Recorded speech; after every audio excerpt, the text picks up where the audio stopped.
Praise the Lord. नमस्कार समस्त को। प्रभु यही समय बहुत सुंदर सुजोग देले आपण मान निकट में तांकरी वाक्य को परिवेषण करने आपण मान निकट में प्रकाश करने तेणुक सदा प्रभु को बहुत बहुत धन्यवाद दिए। आसतु आम मैंने गला दिन मानक पठन करते आदि पुस्तक प्रथम अध्याय 25 पर्यंत आज आम 26 अर्थात 26 पदर आम मैंने पठन करवा सेटारे कौन लेखा होचे ताहा हमें देखा। आम मैंने पूर्व प्रीवियस वर्ष रे आम मैंने देखिले आ जानिले बुझिले परमेश्वर कौन कौन सृष्टि कले। मु बहुत दुखित कारण मु डेली वीडियो अपलोड कर पारु नहीं, तो जद्वारा कि आमे अति शीघ्र भाव में कंप्लीट कर पारुना आदि पुस्तक।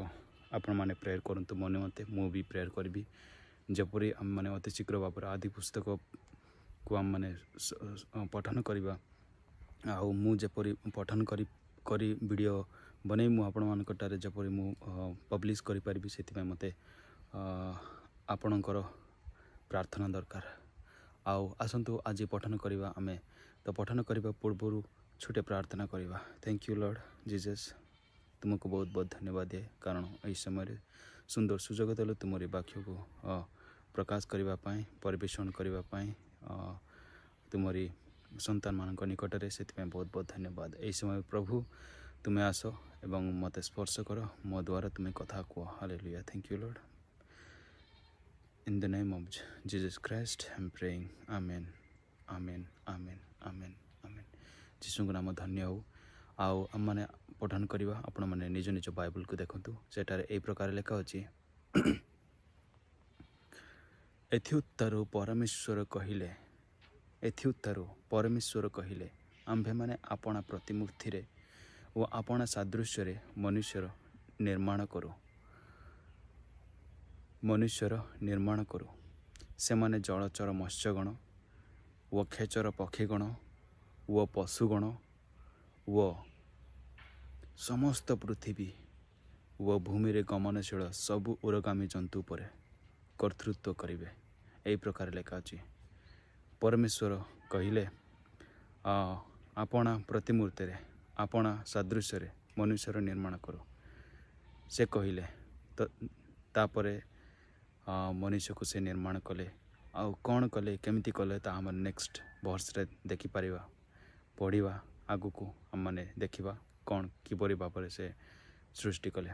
से कहले आंबे माने आपणा प्रतिमूर्ति रे आपणा सादृश्य रे मनुष्यर निर्माण करो। यही प्रकार कहले आउ कहले जे जहाको जो मनुष्य को आमे सृष्टि करिबा से माने से माने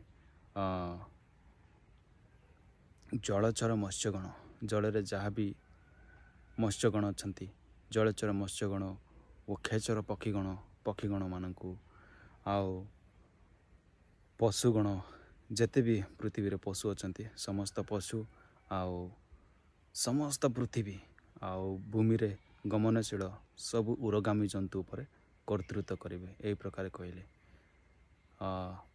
जद्वारा आज पर्यंत मनुष्य समस्त पृथ्वी उपर से कर्तृत्व करुच्ची आउ करुथिबा मध्य कारण परमेश्वर से ही प्रकार कही। हालेलुया। परमेश्वर जहाँ भी कही आज पर्यंत ताहा चली आसुअछि। ता माने आपण माने भाविकी देखंतु तांकरी जो कथा गोटे वर्ड केते माने कार्य करुच्ची से आज पर्यंत माने तांकरी जो कथा सेटा अनंत काल स्थायी। से जब तक से कथा को भांगिब नहीं तब तक ए पृथ्वी रे चालुथिबो। से परमेश्वर जहाँ भी कही आज पर्यंत चली आसुछि।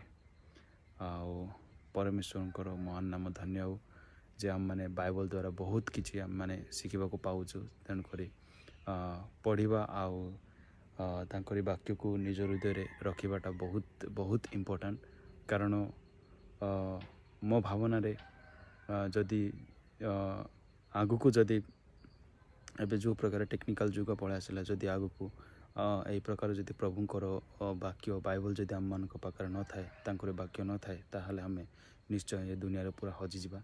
तेणुक आम मान को तांकर वाक्य को एबे ठारू ही आम मान को संग्रह करिकी रखिबा उचित ए हमर भावना। आउ थैंक यू सो मच आपण मैंने मोर वीडियो को देखुंत से बहुत बहुत धन्यवाद। परमेश्वर आपण मान बहुल रूपे व्यवहार करंतु आशीर्वाद करंतु आपणकर आशा को से पूरण करंतु। आसतु वीडियो को मु एंड करुच्ची नेक्स्ट वीडियो रे देखिबा आ से कौन सृष्टि कले किपरि मनुष्य को सृष्टि कले किपरि मनुष्य माने ए पृथ्वी को कर्तृत्व कले ता आमे देखिबा आ जानिबा। Thank you. May God bless you. मिसिबा नेक्स्ट वीडियो रे।